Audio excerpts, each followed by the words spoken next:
Now, to see one-of-a-kind collectibles and artifacts, you'll likely have to make a trip to a world-class museum. Think the Smithsonian in D.C., the Met in New York.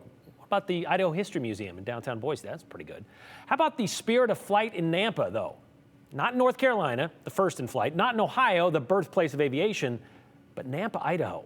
Not exactly the first place you think of when it comes to air travel, but one group is hoping to change that. Over the last few years, the Spirit of Flight Museum has been in the process of relocating its collection from Colorado to the Treasure Valley.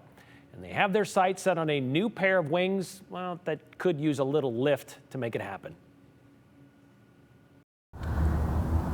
In a neighborhood of Nampa hangars, This is just a hobby out of control. there hides a lifetime's worth of rare collectibles, We have 6 items in this collection that the Smithsonian doesn't have. spanning wall to wing. I'm looking for stuff that you're not going to see in any other collection Gordon Page pilots the nonprofit, about saving history and about aviation history in general. given a proper call sign, We're getting there. the Spirit of Flight, fueling a passion with each So and every story. this thing was so famous it actually had a hobby shop model. So in 2017 we heard about it almost burned up in these fires in Temecula, California. And I went out and helped load it up, get it on a truck and get it out of there before it burned up. And after a few decades, Since 1998, there's always one more project on the horizon. we found a 1937 Waco biplane, so it's old school. And lucky for us, class is in session. Part of the Grand Canyon Airways. It's the longest continuing airline today. We got really fortunate to find one of the few airplanes that survived. And then it got taken into World War II, part of Lockheed for a while, which is weird. They didn't fly Lockheed airplanes. They flew this airplane around with their execs, probably smart.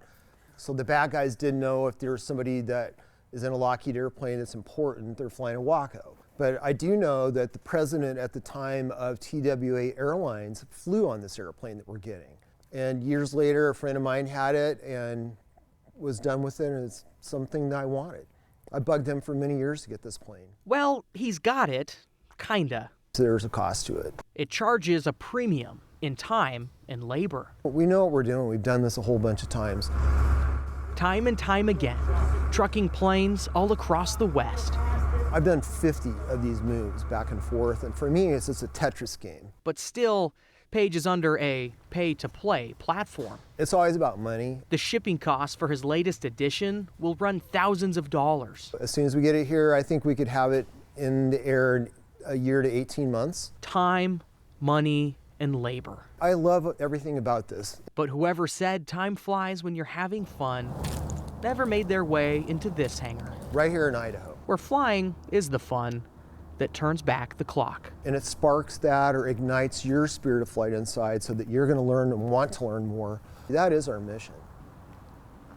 Page has turned to GoFundMe, which isn't a space that he's used a ton, I understand. The museum survives, I should say, off volunteers. He says no one draws a paycheck, and financially, they ask for a $10 donation at the door when somebody goes through the museum. Over the years, that adds up. If you have 67,000 visitors, Sure. which is the number he gave, but like an airplane, 67,000, you add a zero to that. I can do math. So Can you? I can try. So, I mean, that's more than $500,000, Yeah. but if you have like a handful of airplanes, I think they're more expensive than that. They So- usually are. And you were saying during the stories we were watching that, he got into planes because of a model he got as a kid about a plane. Getting that thing up here, it's going to be like going back to building that model once again. Yeah, that's a good one. I like that. It's a nice You're a round smart of- guy, Brian. Thanks, Andrew.